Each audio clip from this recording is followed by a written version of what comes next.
여러분 반갑습니다. 어떻게 잘 지내시는지 제가 궁금하고 먼저 드는 생각은 굉장히 보고 싶다는 마음이 굉장히 큽니다.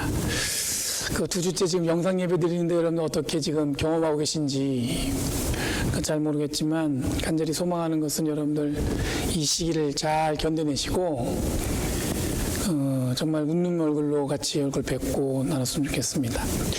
생각했던 것보다 여러분들 이 코로나 바이러스가 굉장히 좀 그 기간이 길어질 것 같다는 생각이 듭니다. 지금 현재 미국에 어저께 체크한 거 확인해 보니까 전 세계에서 가장 많은 감염자가 있어요. 그렇죠? 한 11만 명이 넘었는 것 같은데 프레즈노도 지금 지난주에 3명 했는데 보니까 31명이에요. 굉장히 빠르게 지금 확산된 거죠. 이런 가운데 여러분들 저희가 이렇게 불안한 마음보다는 좀 더 하나님 주시는 평화와 기쁨 혹은 여러분들 그 평안함을 통해서 잘 견뎌내시고 다시 웃는 얼굴로 배웠으면 좋겠습니다. 오늘 저기 예배 끝나고 제가 이제 메시지를 아마 전체 카톡방에다 드릴 텐데 너무 저희가 혼자서 일방적으로 영상을 만들어서 띄워드리니까 제가 보고 싶어서 안 되겠어요. 그래서 줌 미팅이라고 있는데 그 주소를 제가 보낼게요. 그럼 여러분들 그 스마트폰에 그 카톡 메시지가 딱 뜨면은 그냥 클릭만 하면 얼굴 보면서 이야기할 수 있을 것 같아요. 그러니까 시간 되시는 분들은 거기 들어오셔서 서로 한 30분 정도 안부 물으시고 서로 어떻게 지낸지 궁금하면 이야기 나누시고 건강이 어떤지도 한번 나눴으면 좋겠습니다. 오늘 말씀은 여러분들 로마서 8장 6절에서 11절 말씀이에요. 말씀 제목은 하나님의 영으로 얻은 생명인데 제가 볼 때 이 시기에 딱 들어맞는 말씀을 하나님이 우리에게 주신 것 같습니다. 그런데 우리가 지금 한 번도 경험해보지 못한 상황에 나라도 처해 있고 교회도 처해 있고 세상도 굉장히 당혹스러워하는 것 같습니다. 마트회에는 모든 가게가 문을 닫았고요. 아이들도 여러분들 이른 방학에 들어갔습니다. 임시 방학이겠지만 아무래도 이게 더 연장될 것 같다는 생각이 들어요. 그러니까 집에서 아이들이 주로 하는 게 학교에서 이렇게 숙제할 수 있는 패킷을 줘가지고 그거 갖고 하루 공부하기도 하고 또 선생님이 이 줌 미팅 온라인으로 이렇게 수업을 준비해서 아이들과 나누기도 하고 그렇습니다. 이런 교회도 온라인 예배를 드려야 하는 상황에서 제가 곰곰이 생각해 보니까 좀 요렇게 하는 것보다 좀 더 이렇게 보태서 저희가 좀 이렇게 온라인으로 예배 드리지만 좀 정성을 다하겠다는 생각이 좀 시간이 지나면서 제 마음에 들어요. 그래서 여러분들 제가 지금 여러 가지 생각 중에 있는데 여러분 경험해보지 못한 새로운 것들을 우리가 맞아들일 때 우리에게 먼저 드는 생각이 뭐냐면 굉장히 걱정이 먼저 다가오죠.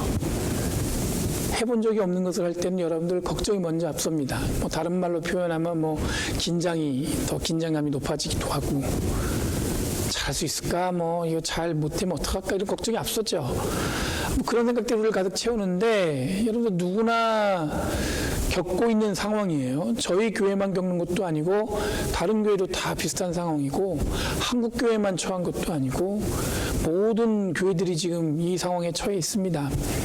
이런 상황에서 여러 가지 마음이 들겠지만 여러분들 그렇게 다른 생각을 갖고 있는 사람들은 딱 2가지로 볼 수가 있을 것 같아요. 절망적으로 이 시간을 보내는 사람도 있을 것 같고 어쩌면 나름 잘 버텨내는 사람도 있을 것 같고 이 와중에 더 긍정적인 생각을 가진 사람도 있을 것 같아요. 그런데 여러분 이런 와중에 교회가 홈리스들을 위해서 시작한 사역을 멈추지 않고 있습니다. 그리고 저소득층을 위한 도시락 배달도 멈추지 않고 있고 교회가 해야 할 일들을 이런저런 상황에서 잘들 해나가고 있는 것을 제가 목격하게 돼요.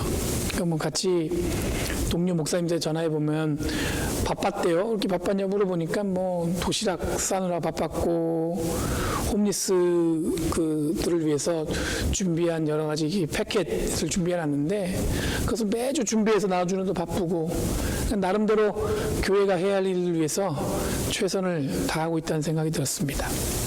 아까 말씀드린 것처럼 지난 주간에 미국의 코로나 바이러스 감염자가 중국을 앞서서 여러분들 세계에서 가장 많은 것으로 확인이 되었습니다. 11만 명 정도, 굉장히 많은 숫자인데 언제까지 지금과 같은 상황이 지속될지 이게 감이 오질 않아요. 어쩌면 여러분들 미국 정부도 이게 뾰족한 수가 없는 상황인 것 같습니다. 학교도 닫고 식당도 닫고 가게도 닫고 이런 교회를 닫는 이유는 뭐냐면 이 더 큰 확산을 막기 위한 이 공동체의 노력이겠죠. 최대한 사람들이 많이 모이지 않은 가운데 이 상황을 빨리 정리되기를 바라는 마음들이 있을 텐데, 자, 이 두 주를 보내는 동안에 이 진정될 국면이 이게 보이지 않는 거예요.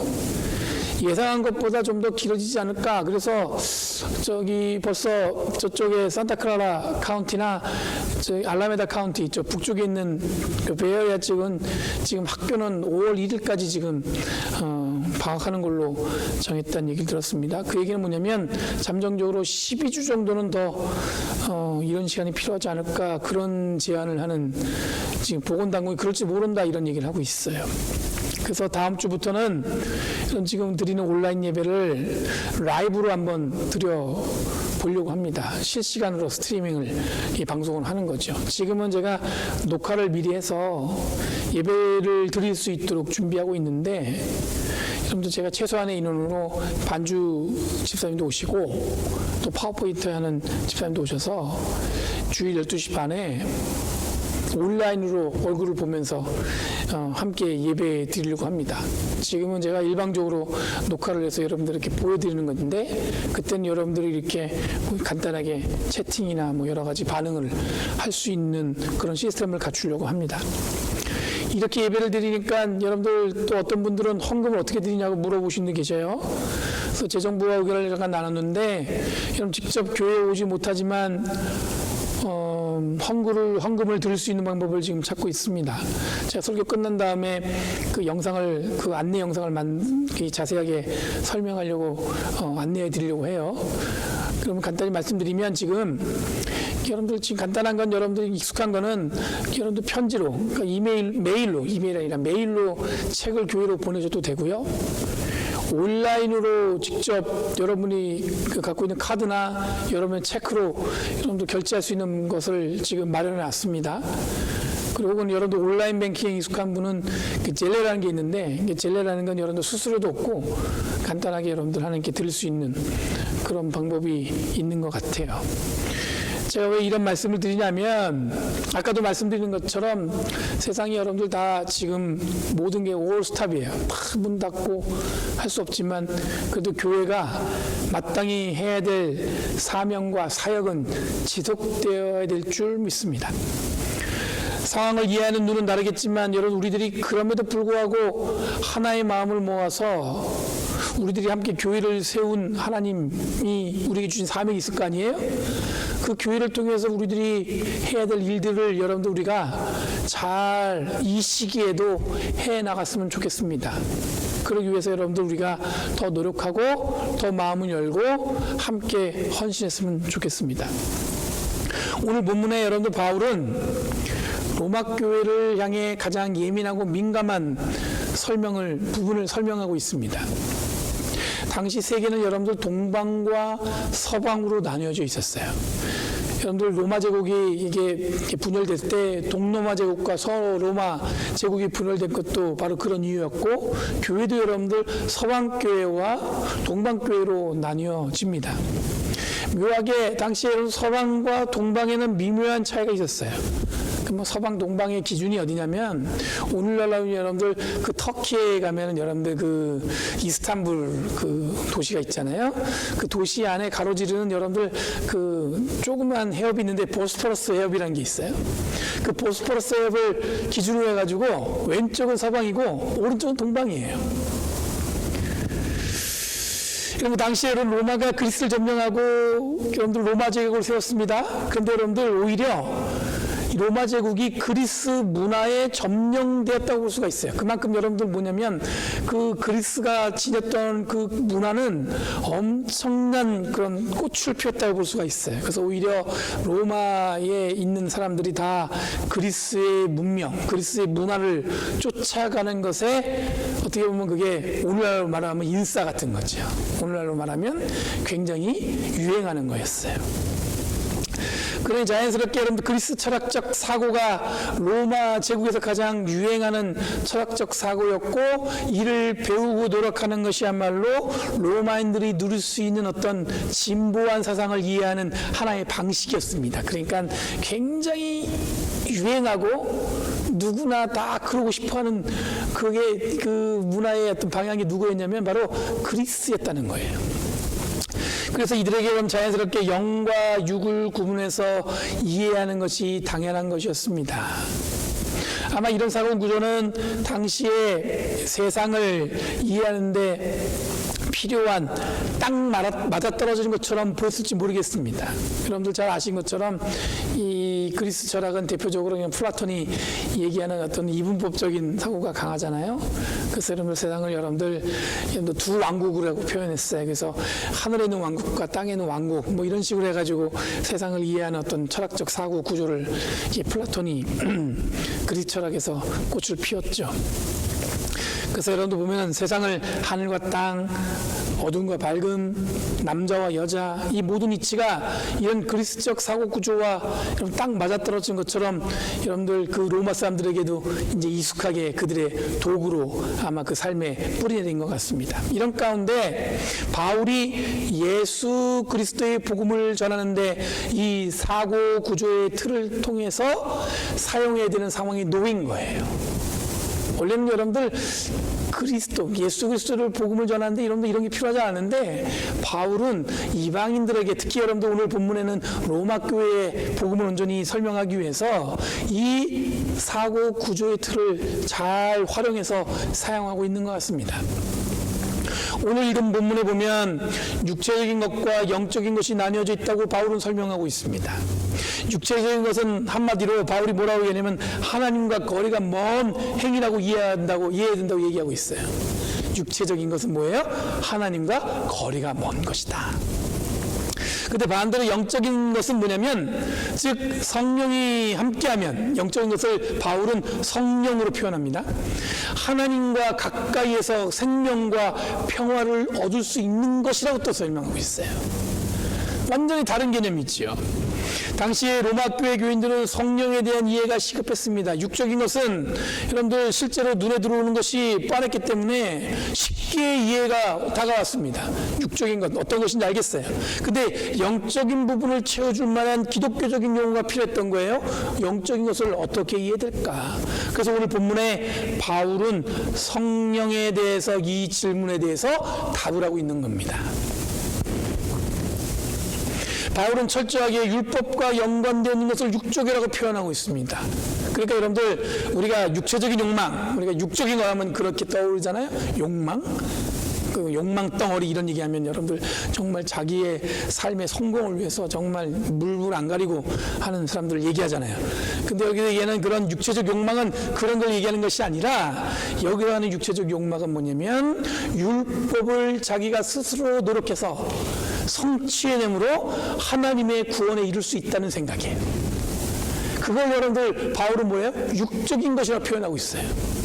하나님의 은혜가 아닌 전적으로 자기의 노력으로 하나님의 구원을 성취할 수 있다고 생각하는 거예요. 그게 뭐냐면 율법이 갖고 있는 그냥 약점이고 그게 맹점이죠.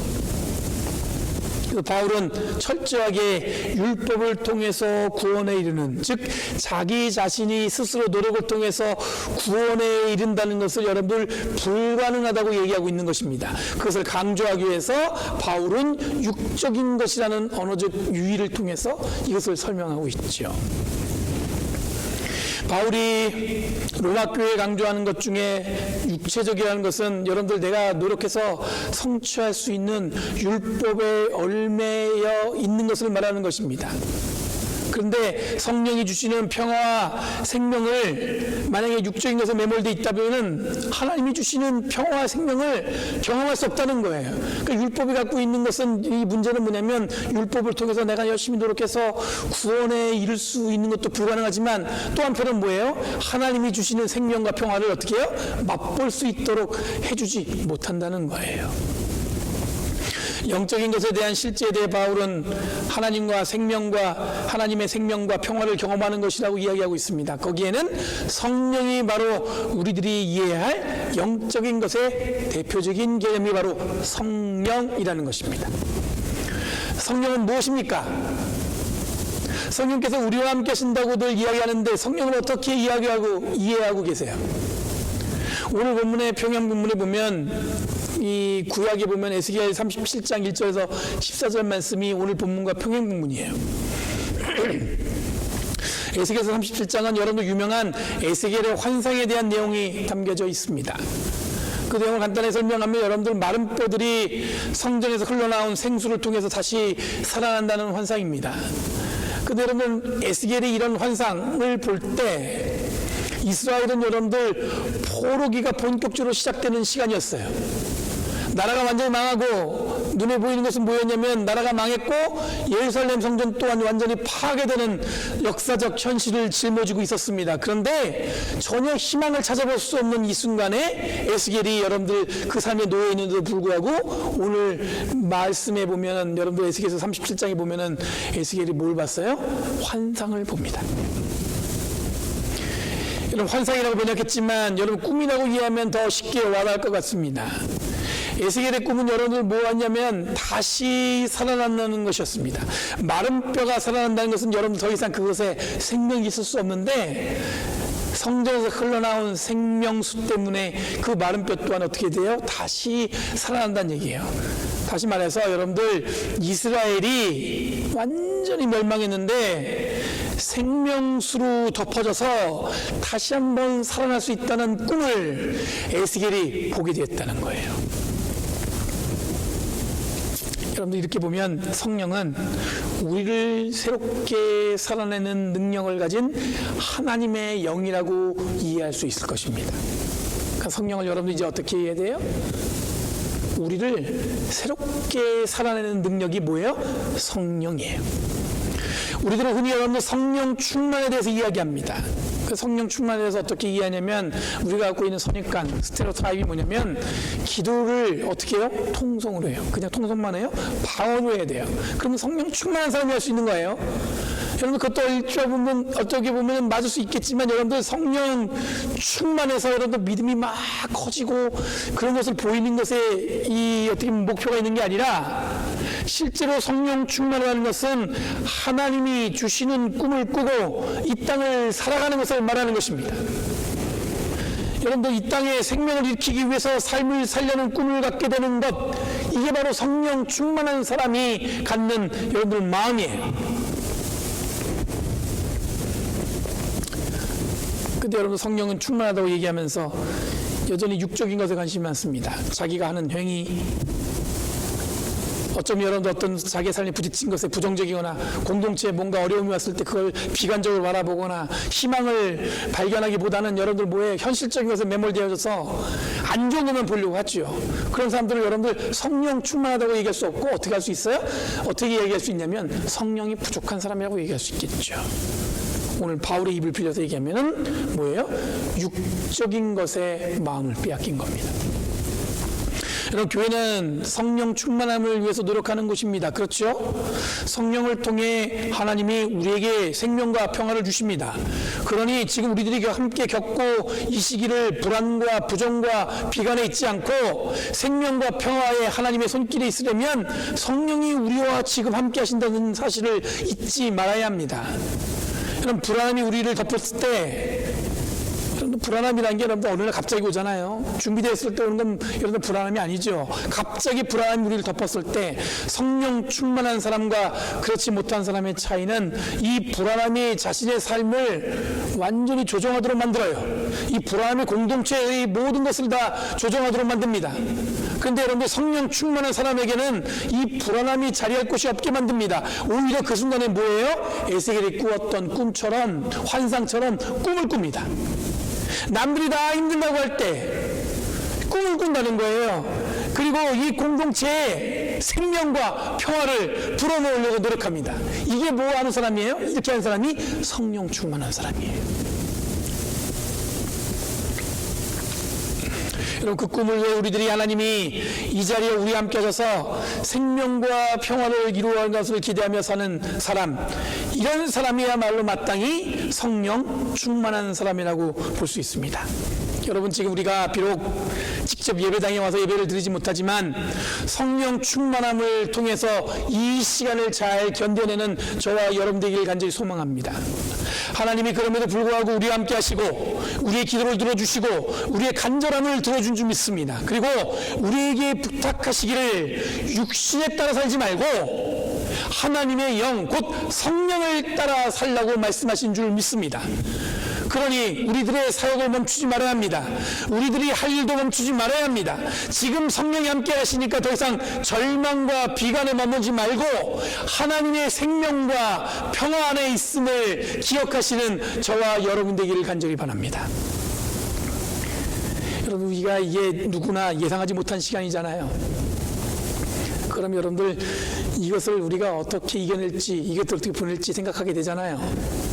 그런데 여러분, 간단히 말씀드리면 성령 충만한 삶을 통해서 바울의 입을 빌려 살면 여러분들 육신의 삶이 아닌 영의 삶을 사는 건데, 그것은 뭐냐면 지금 이 순간에 에스겔이 이스라엘이 완전히 멸망하고 포로로 끌려가고 성전도 무너진 순간에 마른 뼈가 살아나는 그런 환상을 본 것처럼 지금 우리들이 해야 할 일은 바로 하나님이 주시는 꿈을 꾸는 겁니다. 그럼에도 불구하고 꿈꾸는 것을 놓치지 말아야 돼요. 꿈꾸는 것을 여러분 지치지 말고 계속 이어가야 됩니다. 그러기 위해서는 여러분들 우리가 어떻게 해야 되냐면 성령 충만함을 위해서 기도하고 고백해야 될 줄 믿습니다. 여러분, 이런 와중에 최선을 다해서 자기의 삶을 여러분들을 드리는 사람이 있어요. 제가 얼마 전에 그 유명한 한국의 그 개그맨이잖아요. 유재석이라는 그하고 그 조세호라고 두 분이서 이렇게 길을 다니면서 그 퀴즈를 내는 그런 프로그램이 있어요. 요즘에는 이제 그 코로나 바이러스 때문에 이 두 분이 길을 걷지 못하고 그냥 스튜디오 안에서 사람들을 초대해가지고 영상을 통해서 이제 사람을 만나서 하는 그 프로가 있는데, 그 프로에서 그 유재석 씨가 통곡을 하면서 우는 걸 제가 봤어요. 어느 지점에서 눈물을 그렇게 쏟았냐면, 마침 한국에는 지금 우리 미국의 뉴욕처럼 이 대구가 이 코로나 바이러스가 심각해요. 그러다 보니까 많은 간호사들과 의료진들이 그쪽으로 자원봉사하는 사람들이 다 그걸로 몰려갔습니다. 근데 그 와중에 여러분들 유재석 씨는 늘 사회자니까 여러 가지 이야기를 이렇게 끌어내지 않겠어요. 그래서 계속 물어봐요. 뭐가 제일 힘드냐고. 근데 그 영상에 나온 그 간호사분인데 뭐라고 말씀하시냐면 하나도 안 힘들다고. 그래도 뭐 이게 힘든 게 있을 텐데 그래도 어려운 게 있지 않겠냐고 이렇게 물어보는데 그분이 또 얘기해요. 한참 머뭇거리다가 네, 어려운 것이 없습니다. 잘 견디고 있습니다. 그 말에 그냥 눈물을 쏟아낸 거예요. 그런데 우리가 잘 알죠. 왜 힘든 게 없겠어요? 왜 어려운 게 없겠어요? 왜 고난스러운 게 없겠어요? 여러분들 가족들이 걱정하지 않겠어요? 남들은 다 편한 곳에 있으려고 하는데 여러분들 그 사람이 간호사라고 해서 그쪽에 바이러스가 넘쳐나는 곳에 환자를 또 돌보는 일을 하고 있는데 얼마나 걱정이 많겠어요? 얼마나 어렵겠어요? 그런데 아무렇지도 않다고 얘기하는 거예요. 그럼 제가 마음속에 어떤 마음이 있냐면 저분은 정말로 그리스도인이었으면 좋겠다. 여러분들, 우리들이 지금 우리에게 필요한 것은 뭐냐면 세상이 불안함으로 우리를 몰고 가려고 막 그럽니다. 세상은 우리를 어려운 가운데로 몰아내려고 얘기합니다. 이 상황을 여러분 이겨내지 못할 거라고도 얘기합니다. 교회는 더 힘들 거라고 얘기합니다. 그런데 하나님은 우리에게 뭐라고 말씀하시냐면 그럼에도 불구하고 육신 가운데 있지 말고 영적인 것에 머물러서 성령 충만함으로 이 시간을 보내라고 오늘 말씀하고 계신 거예요. 절망에 여러분의 삶을 가둬두지 마시고 하나님이 주신 은혜와 사랑으로 말미암아 희망의 꿈을 꾸어가는 저와 여러분이 되길 원합니다. 여러분, 진심으로 여러분을 보고 싶습니다. 진심으로 여러분과 함께하고 싶습니다. 이 시간을 잘 이겨내고 같이 얼굴을 보고 웃으면서 이 시간을 어떻게 이겼는지, 이 시간을 어떻게 통과했는지 서로 간증하고 고백하고 이야기 나누며 교제하는 시간이 속히 오기를 간절히 기도합니다. 주님이 우리와 함께 하십니다. 주님이 우리와 함께 하십니다. 기도하겠습니다. 거룩하신 주님의 은혜 감사합니다. 오늘도 변함없이 주님이 말씀하셔서 그 말씀을 따라 이 땅을 살아가도록 이끌어 주심에 감사드립니다. 우리 모두가 어려운 시간을 보내고 있습니다. 하지만 주님 우리에게 성령을 보내주셔서 이 시간을 주님이 주시는 생명과 평화로 일구어 나가도록 이끌어 주신 줄 믿사오니 주님, 우리가 어디 있든지 간에 이 시간을 주님이 주시는 생명과 평화로 잘 이어냈노라고 고백하도록 주님 이끌어 주시옵소서. 감사드리며 예수님의 이름으로 기도리옵나이다. 아멘.